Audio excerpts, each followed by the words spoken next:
Hello everyone. Uh, Today I am going to speak about cephalosporins.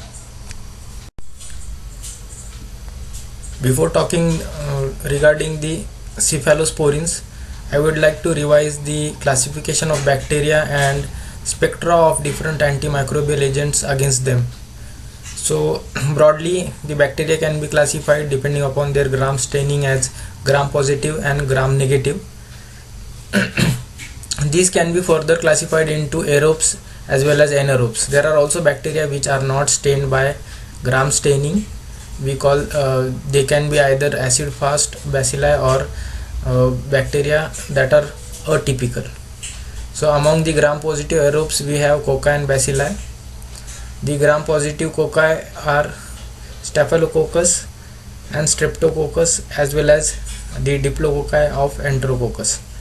Staphylococcus aureus is an important pathogen which is involved in all kinds of infection like infection of skin like boil, pimples, abscesses.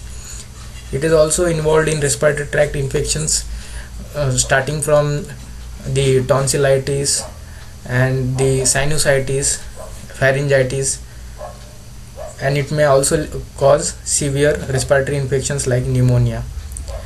Staph aureus can also cause meningitis as well as sepsis in severe cases. The streptococcus species has the streptococcus pneumoniae as well as streptococcus pyogenes. Streptococcus pneumoniae is pathogenic and leads to community acquired pneumonia, while the pyogenes, streptococcus pyogenes, generally causes sepsis in severe cases. The enterococcus species causes infections like urinary tract infections, sepsis, endocarditis, and meningitis. So these are the cocci which are aerobes and gram positive. We have bacilli like Corynebacterium. Corynebacterium diphtheria causes diphtheria. The Listeria causes, that is Listeria monocytogenes, causes infections of CNS, that is meningitis. It can cause pneumonia, corneal ulcers as well as intrauterine infections. The Bacillus species has Bacillus anthracis that causes anthrax as well as Bacillus cereus which generally causes foodborne illnesses. The Nocardia bacteria causes nocardiosis. So these are all gram positive aerobes. Then gram positive anaerobes are again divided into cocci and bacilli. Important ones are bacilli, that is the Clostridium species which has Clostridium botulinum, causes the botulinum toxicity. Clostridium difficile causes pseudomembranous colitis. Clostridium perfringens causes gas gangrene, while Clostridium tetani causes tetanus.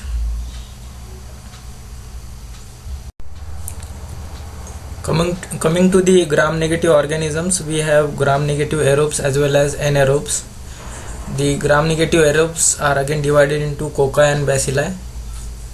So gram negative aerobes that are cocci are Neisseria gonorrhoeae which causes gonorrhea, and Neisseria meningitidis which causes meningitis.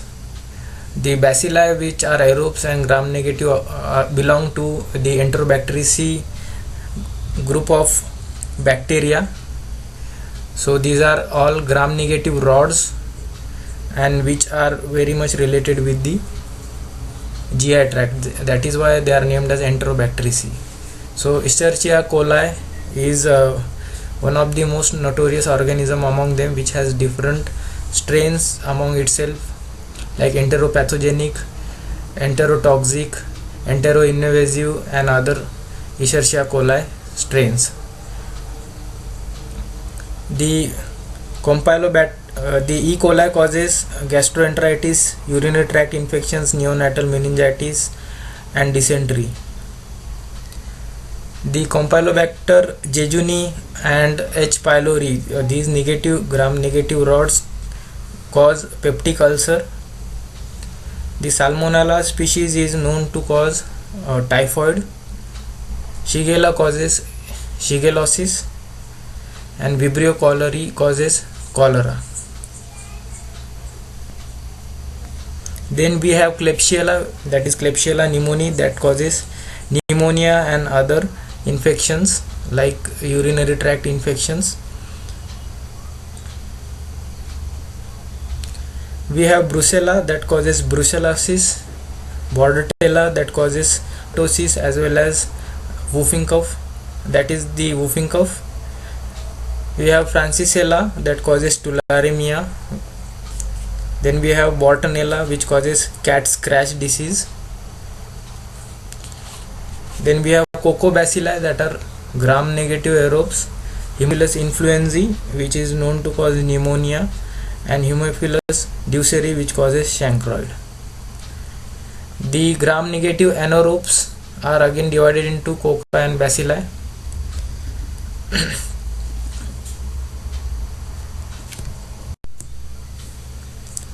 Then there are other bacteria like Mycobacterium species, which are acid-fast bacilli, which consist of Mycobacterium tuberculosis, which is the most common strain which causes tuberculosis. Then we have Mycobacterium avium complex and the atypical mycobacteria. We also have Mycobacterium leprae, that causes leprosy. Then we have Borrelia, which causes Lyme's disease or relapsing fever. Then we have the atypical bacteria, which are not stained by gram staining. So these have similar the antimicrobial agents that act against atypical bacteria can act against all of them or most of these bacteria. So that is why this classification is very useful. The spirochetes, that is Leptospira and Trypanosoma. So the Leptospira causes Weil's disease, while Trypanosoma causes syphilis. Then we have Chlamydia, which causes Chlamydia trachomatis causes trachoma, inclusion conjunctivitis. Then Chlamydia pneumoniae causes atypical pneumonia. Then there is psittacosis as well as lymphogranuloma venerum, which is caused by Chlamydia species of bacteria. Then we have Mycoplasma, that is Mycoplasma pneumoniae, which causes atypical pneumonia. We have Rickettsia species of bacteria, which causes Rocky Mountain spotted fever. So we have seen the classification of bacteria, that is gram positive, gram negative, and the other bacteria. Gram positive bacteria we have divided again into the aerobes and anaerobes, and further down to the whether they are cocci or bacilli. So rather than having the classification of bacteria to the cocci and bacilli, at least we should remember that which bacteria are aerobes and which are anaerobes, and which bacteria are gram positive as well as gram negative. And we should also know the atypical bacteria. Like say for example, we have this Chlamydia pneumoniae, which causes the atypical pneumonia, while we have the Pseudomonas, which causes hospital acquired pneumonia. So these are all different kinds of pneumonia caused by different organisms. When we know this classification, it is very easy when we correlate with the spectrum of antimicrobial agents. So let us see. Now the slide over here shows the spectrum of the antimicrobial agents against the different classes of bacteria that we have already discussed. So there is, to the extreme left, the vancomycin resistant Enterococcus. Then we have methicillin resistant Staphylococcus aureus. We have gram positive organisms, gram negative organisms, Pseudomonas, anaerobes, and the atypical bacteria. So I hope the classification that I have shown earlier makes some sense. Now penicillin, that is shown in green color at the top, that is penicillin G. It has spectrum against gram positive organisms, that is gram positive cocci as well as bacilli. Then we have amoxicillin and ampicillin which have a slightly larger range of activity against bacteria. It also acts against some gram-negative organisms but still it is active only against those strains which are sensitive to penicillin or which do not produce beta lactamase enzymes. Then we have the amoxicillin clavulanic acid combination or ampicillin sulbactam combination, which takes care of the bacteria that produce the beta lactamase enzyme. So this combination extends the spectrum of ampicillin and amoxicillin towards more gram-negative organisms as well as anaerobes.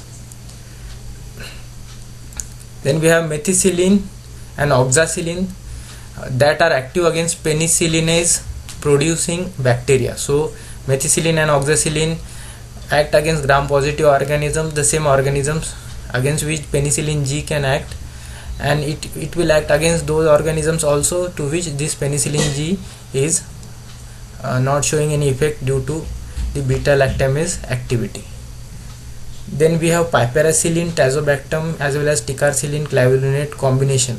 So these extended spectrum penicillins along with the tazobactam and clavulinate, that are the beta lactamase inhibitors.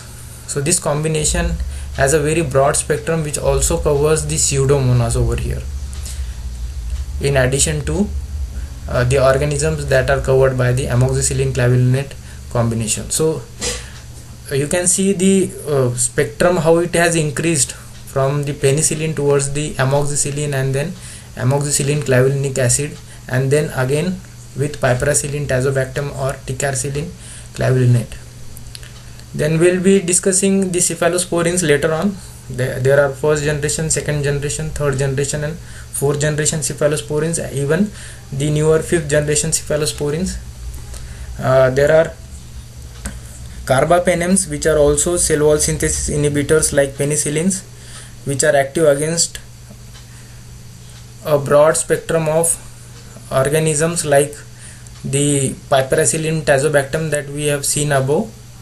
So it is active against enterococci, MRSA, that is methicillin resistant Staphylococcus aureus, and it is also active against non-lactamase producing penicillin resistant strains.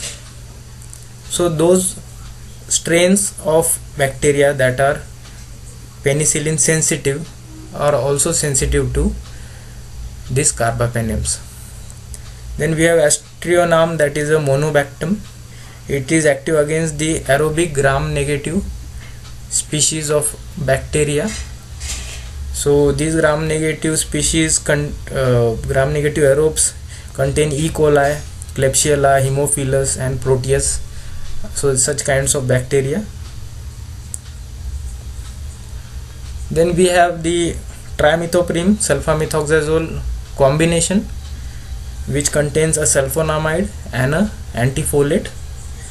It is active against gram-positive aerobes as well as some gram-negative organisms like Neisseria.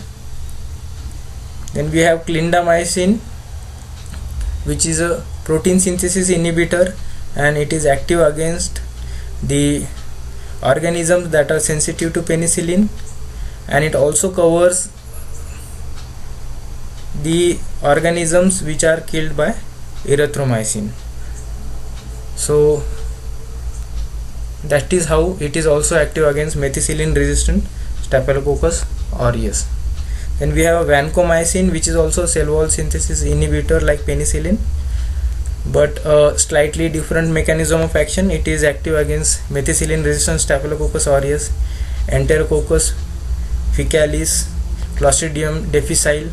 So being active against Clostridium difficile makes it a contender for use in pseudomembranous colitis that is caused by broad spectrum antibiotics like tetracyclines due to superinfection by Clostridium difficile. Then we have daptomycin, which is a cyclic lipopeptide.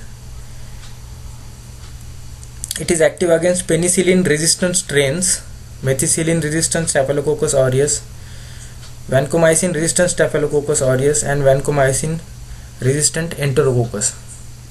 So this daptomycin, while it looks to have a small spectrum of activity, but it is active against the penicillin resistant strains and also vancomycin resistant strains. So it is a antibiotic which is to be used only in conditions wherein other antimicrobial agents are resistant.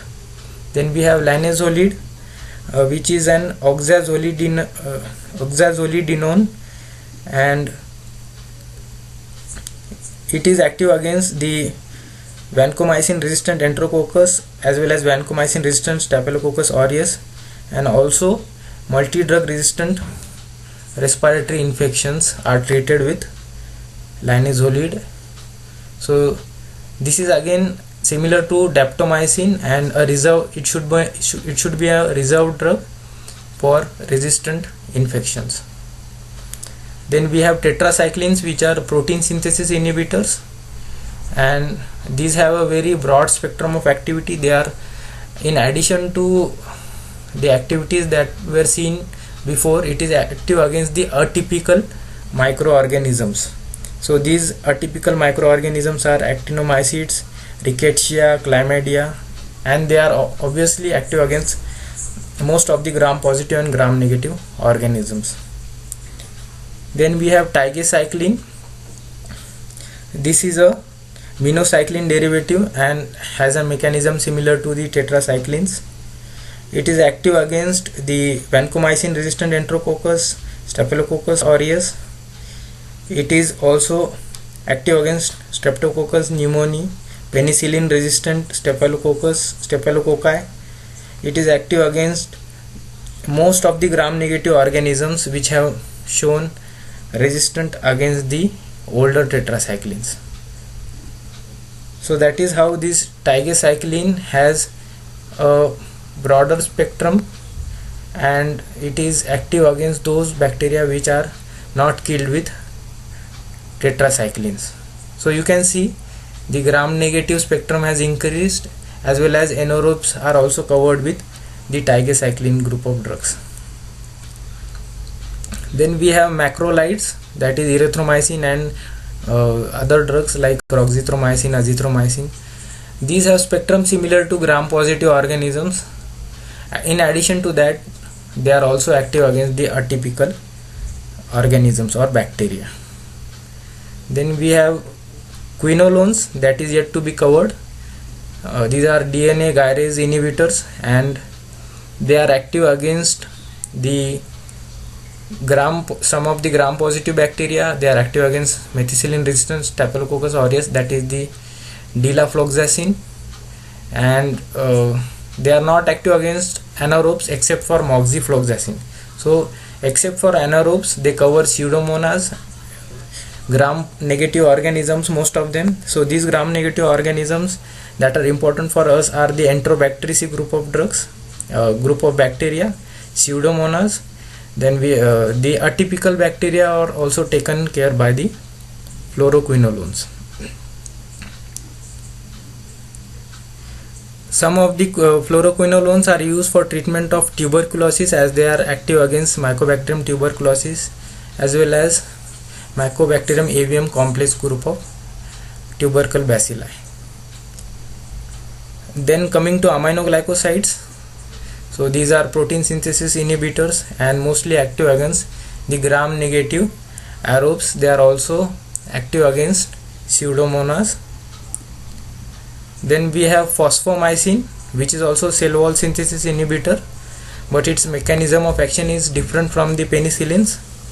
It is active against urinary pathogens like E. coli, Enterococcus faecalis, Klebsiella, Pseudomonas, Enterobacter, Enterococci, and it is also active against vancomycin resistant Enterococcus. So that is how this cell wall synthesis inhibitor has a more activity against gram negative organisms, Pseudomonas, and the vancomycin resistant Enterococcus. Then coming to colistin, which is also a cell wall synthesis inhibitor with mechanisms different from phosphomycin and even penicillins. Colistin is having a detergent property due to which it disrupts the cell membranes, and it is active against the Pseudomonas E. coli, Klebsiella, H. influenzae, and Shigella, all of which are gram-negative organisms. Then we have metronidazole, which is actually an anti-amoebic drug, but it is also active against the anaerobes that are present in the GI tract. So this completes the spectrum of different antimicrobial agents. I haven't covered many antimicrobial agents, but it gives an idea how the different antimicrobial agents are active against different classes of bacteria that we have classified earlier.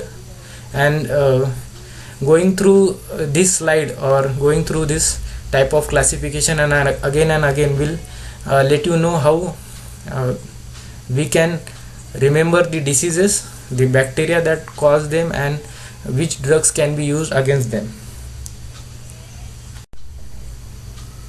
So let us start with the today's topic now. The cephalosporins, these are a group of large number of antibiotics. These were first derived from the fungus, that is Cephalosporium, and chemical structure that these drugs are derived from is cephalosporin C, and they are chemically related to penicillins, that is they have the beta-lactam ring in the structure. The mechanism of action of the cephalosporins is similar to that of the penicillins, owing to the similarity in their structure. These drugs are bactericidal like the penicillins. They inhibit the transpeptidation process, leading to formation of imperfect cell wall, and the binding site of cephalosporins is different from the penicillins. Of course, they bind to the penicillin binding protein, but to a different site, and this is the reason why they have a different spectrum as compared to penicillins. So among the penicillins, there are 5 generations of penicillins, and out of them, except for the first and 5th generation cephalosporins, most of the drugs are beta-lactamase resistant, and that is why they have broad spectrum of activity against gram-negative bacteria and also anaerobes when compared with penicillins. Now let us see the mechanism of action in greater detail. Now let us discuss the mechanism of action of penicillins and cephalosporins in a greater detail, and I hope this will be a good revision. So let us start from the formation of the cell wall. The cell wall consists of essentially the peptidoglycans, so that there is a peptide linkage between the glycans meaning N-acetyl-glucosamine and N-acetylmuramic acid. So these two together are linked to each other, and the N-acetylmuramic acid is synthesized from N-acetylglucosamine, both of which are products of glucose. N-acetylmuramic acid is linked with a pentapeptide. The last two of these amino acid of these peptides are D-alanine. So there are 2 D-alanines at the last. This is important for the formation of cross-linking between these NAG-NAM pair to the other NAG-AM pair. So these two things are synthesized inside the cell. These two N-acetylglucosamine and N-acetylmuramic acid are synthesized inside the cell, and then they are taken into the outer atmosphere where they form the cell wall. The next step is this N-acetylglucosamine and N-acetylmuramic acid that are combined to each other. The enzyme, that is transpeptidase or penicillin binding protein, is present in this cell membrane, and it acts on the peptide chain, wherein it removes the D-alanine part of one pentapeptide and then this D-alanine that is remaining cross-links with the lysine part of the pentapeptide of another N-acetyl-muramic acid chain. So in this way there is cross-linking between the N-acetyl-muramic acids leading to formation of the cell wall. So transpeptidase essentially acts like a cementing material which leads to strengthening of the cell wall. Now what happens is, when the penicillins are given, these penicillins, they act on these transpeptidase enzyme. They are structurally similar to the this D-alanine, due to which they will block the activity of transpeptidase, and this leads to inhibition of cell wall synthesis. But the resistant strains of bacteria produce the beta-lactamase enzyme, which essentially blocks the activity of penicillins by hydrolysis of the penicillins, which makes them unsuitable to bind to the transpeptidase enzyme. So this transpeptidase enzyme, which is permanently deactivated by penicillins, this mechanism doesn't occur in the presence of beta-lactamase enzyme. So I have obtained the images from the link that I have given on the slide. Now most of the cephalosporins are active against the major group of bacteria. Most of them are gram positive and later on the gram negative also, but none of them is active against the Enterococcus faecalis, and only except for 5th generation cephalosporins, none of them is active against methicillin resistant Staphylococcus aureus. So this we should remember. Coming to the pharmacokinetics of the cephalosporins, most of the drugs are not metabolized. There are only one or two drugs which are metabolized in liver. So most of the drugs are just excreted through kidney, and they have a very short half-life, except for cefoperazone and ceftriaxone, which are also excreted through bile. So this is an important point, because these drugs are excreted through kidney. They can be toxic when given to a patients who are having renal disease. So knowing the renal status of patient is very important before giving cephalosporins. Cephalosporins show time dependent killing, that is the duration in which they are present in the body. During that duration only the killing of the bacteria are seen, and their concentration should be obviously above the minimum inhibitory concentration. So during the time when their concentration is above minimum inhibitory concentration, then during that period only the bactericidal effect is seen. It means that the same thing is repeated here, like there is no post antibiotic effect. That is the same thing, that after the drug is eliminated from the body, the activity will be lost or not seen, which is seen with aminoglycosides. Post antibiotic effect is seen with aminoglycosides. Even when they are excreted from the body, their effect is seen. Such thing is not seen with the cephalosporins. So the bacteria again grow after withdrawal of cephalosporins. Let us look at the classification of the cephalosporins. They are classified into the 5 classes depending upon the period when these were synthesized.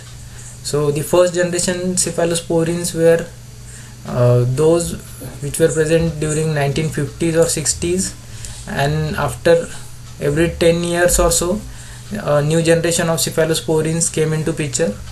This classification also has importance because their spectrum is similar. So first generation and second generation, third, fourth and fifth, they have different spectra, but The drugs among these classes, they have similar spectrum of activity.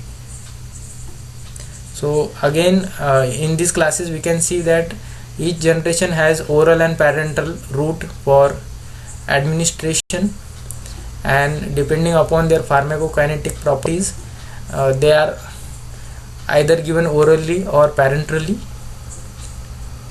The fourth and fifth generation cephalosporins are only given by parental route. Now let us have a look at the spectrum of the different generations of cephalosporins. The first generation cephalosporins have spectrum similar to that of penicillins. So they are active against gram-positive bacteria like Staphylococci, Streptococci, Pneumococci, and also active against some gram-negative organisms like E. coli, Klebsiella, Proteus, but not other organisms like Shigella or Salmonella. So they are more active against the gram-positive bacteria.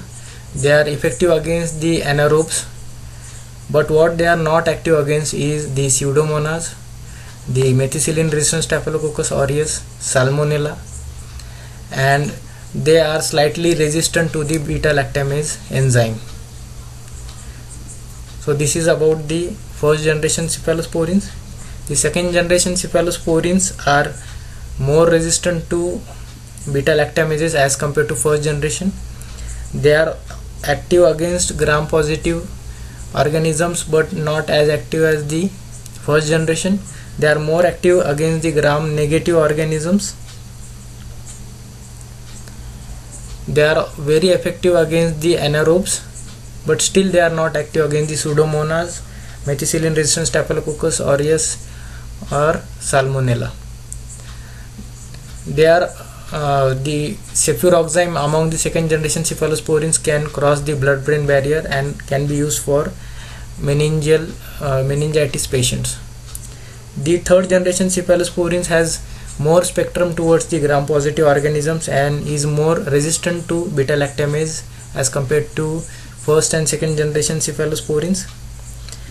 So it is not active against the gram-positive cocci, and it is generally indicated only when there is infection due to gram-negative organisms, that too the multi-drug resistant infections due to gram-negative organisms. The third generation cephalosporins, among them only cefoperazone is active against Pseudomonas, and these drugs are active against Salmonella, so can be used for typhoid, and most of these drugs cross the blood-brain barrier, that is why can be used for the meningitis patients. And the cefoperazone and ceftriaxone, as discussed earlier, are excreted through bile into the fecal matter.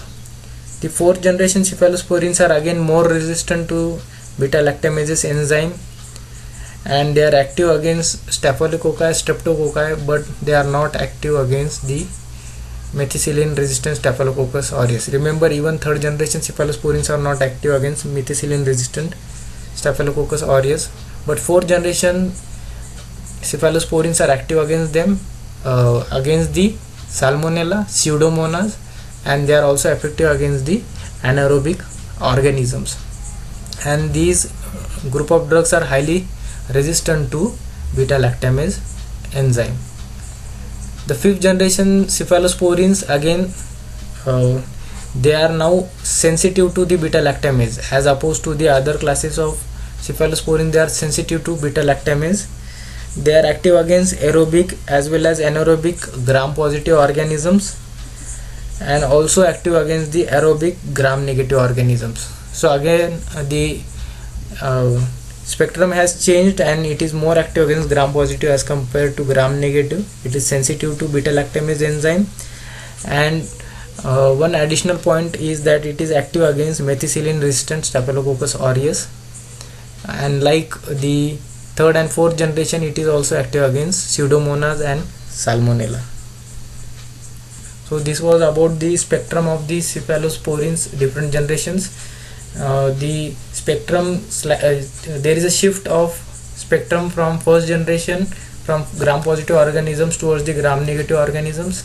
The resistance to the beta lactamase enzyme increases with the generations except for the fifth generation, and the first and second are not active against Pseudomonas, MRSA or Salmonella, but the fifth generation is active against all of them, and among the third and fourth which are active against Pseudomonas and Salmonella but not MRSA.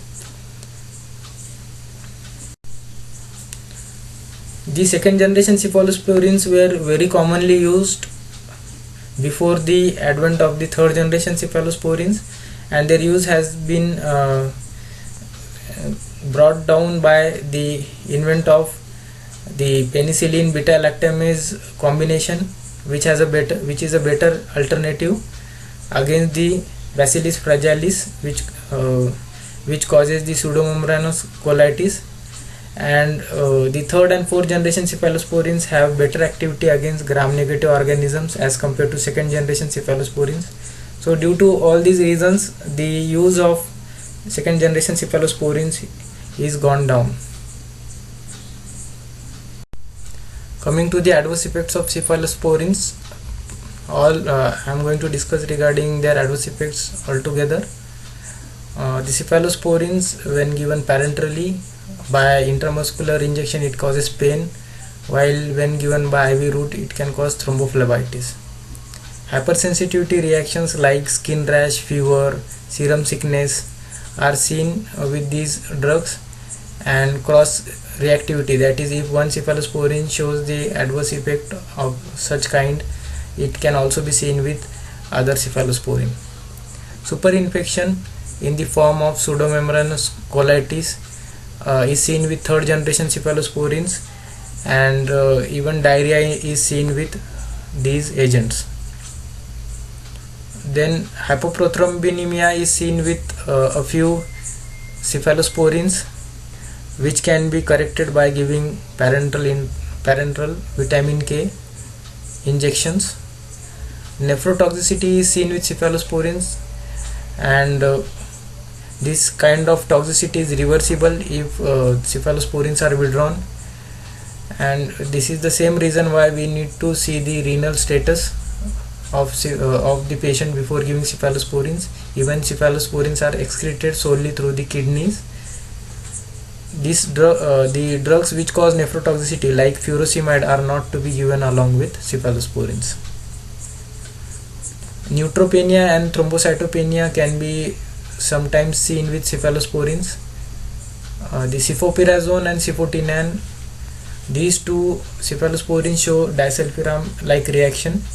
So this reaction is seen among alcoholics which consume or take these drugs and later on consume alcohol, so that the alcohol is not metabolized, and the toxicity of these products, intermediates of alcohol, are they cause the reaction which is known as disulfiram like reaction.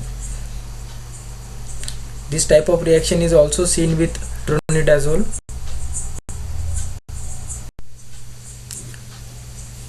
The uses of cephalosporins are presented in this slide. Cephalosporins can be used as an alternative to penicillins for the gram-positive infections like the infections of ear, nose and throat, the upper respiratory infections and cutaneous infections. So first generation cephalosporins are very much suitable for such kind of indications, which are active against the same organisms which are sensitive to penicillin. So suppose penicillin is not showing its activity, or penicillin is contraindicated due to some reasons, then we can give first generation cephalosporins. Then for respiratory, urinary and soft tissue infections that are caused by gram negative organisms, we have third generation cephalosporins, or we can also give the fifth generation cephalosporins. Then we have the penicillinase producing staphylococcal infections like methicillin resistant Staphylococcus aureus, for which the only fifth generation cephalosporins are active, like ceftaroline, which is given for the serious infection caused by MRSA. Septicemias caused by gram-negative organisms are treated with cephalosporins combined with an aminoglycoside. So as you can remember, aminoglycoside is active against gram-negative aerobes, and the spectrum is widened when it is added with the cephalosporin. For surgical prophylaxis, cefazolin injections are given. Cefazolin is a first generation cephalosporin, and it is active against organisms that cause wound infection. So for prophylaxis, this drug is preferred. For meningitis, unless and until the reports of the CSF, cerebrospinal fluid, comes for the organism and the sensitivity pattern of the bacteria, empirical therapy can be started with a third generation cephalosporin like cefotaxime or ceftriaxone, along with penicillins like ampicillin or vancomycin. And for pseudomonal meningitis, we have again combination of an aminoglycoside, that is gentamicin, along with ceftazidime, which is a third generation cephalosporin. Remember that the third generation cephalosporins can cross the blood-brain barrier. The gentamicin is, as we have discussed in the previous lecture, active in combination with penicillins or cephalosporins, because the cephalosporins or penicillins give access to gentamicin in gentamicin resistant bacteria, and then it enters into the cytoplasm to cause protein synthesis inhibition.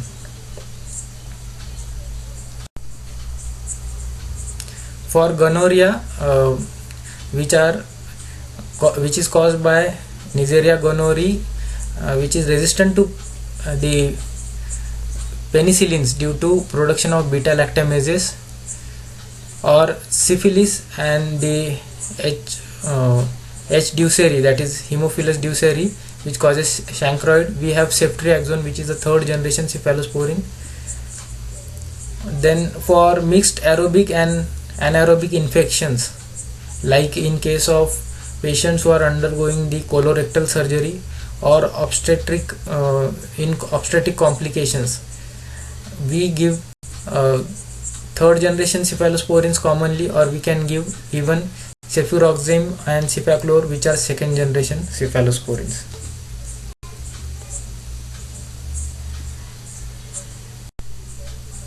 Then for salmonella infections, we have third generation cephalosporins like ceftriaxone and cefoperazone.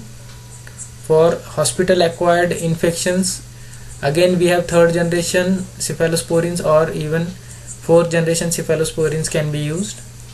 In patients with neutropenia, to prevent infections, ceftazidime